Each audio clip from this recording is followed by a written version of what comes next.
Science ఎప్పుడు కూడా సత్యానికి నిలబడుతుందన్న ఉద్దేశంతో జన విజ్ఞానం ఎప్పుడు కూడా సైన్స్ పక్షాన ప్రజల కోసం పనిచేస్తుంది. సైన్స్ ఎప్పుడు కూడా సత్యానికి నిదర్శనంగా నిలబడుతుంది. ఈ గ్రహణాలు అనేవి ప్రతి 2-3 సంవత్సరాలకు ఒకసారి చంద్రగ్రహణం, సంపూర్ణ చంద్రగ్రహణం ప్రతి 2-3 ఏళ్ళకి ఒకసారి వస్తుంది. కాకపోతే గతానికి భిన్నంగా ఈసారి ఏంటంటే 82 minutes ఈ గ్రహణం వస్తుంది. దీన్ని ప్రతి ఒక్కరూ కూడా శుభ్రంగా కలిపి అవకాశం ఉన్నంత వరకు చూడవచ్చు, దాన్ని ఆనందాన్ని పొందొచ్చు.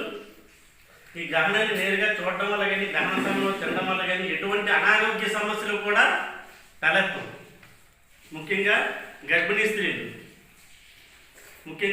స్త్రీలు ఇలాంటి వాళ్ళు గర్భం సమయంలో ఉన్నవాళ్ళు గ్రహణ సమయంలో ఏదైనా తిన్నా చేసినా, లేకపోతే కాగితం చింపినా, లేకపోతే ఒక కత్తితో ఏదైనా చేసినా ఆ గ్రహణము ఏర్పడుతుంది ఇలాగ అంటారు. అవన్నీ కూడా అబోధ కల్పనలు. ఇవన్నీ కూడా కొంతమంది గ్యాస్ చేసుకోవడానికి సృష్టించినటువంటి మూఢనమ్మకాలు. అదేవిధంగా ఈ గ్రహణం రోజున, ఈ రోజు జరిగే గ్రహణం రోజున ప్రత్యేకంగా ఏంటంటే కొన్ని రాసుల వారికి నష్టం జరుగుతుందని చెప్పేసి విస్తృతమైన ప్రచారం జరుగుతుంది. అదేమీ లేదు. ఏ రాసుల వారికైనా అందరికీ ఒకటే రాశి, మానవ రాశి కాబట్టి ఎవరికి కూడా ఎటువంటి ఏ ఇబ్బంది ఉండదు. ఏ రాశి వారికి ఏ నష్టం కూడా జరగదు. కాబట్టి అందరూ కూడా యథావిధిగా తమ పనులు చేసుకోవాల్సిందిగా విజ్ఞప్తి చేస్తున్నాం. విజ్ఞానాన్ని పాటించండి, మూఢనమ్మకాలు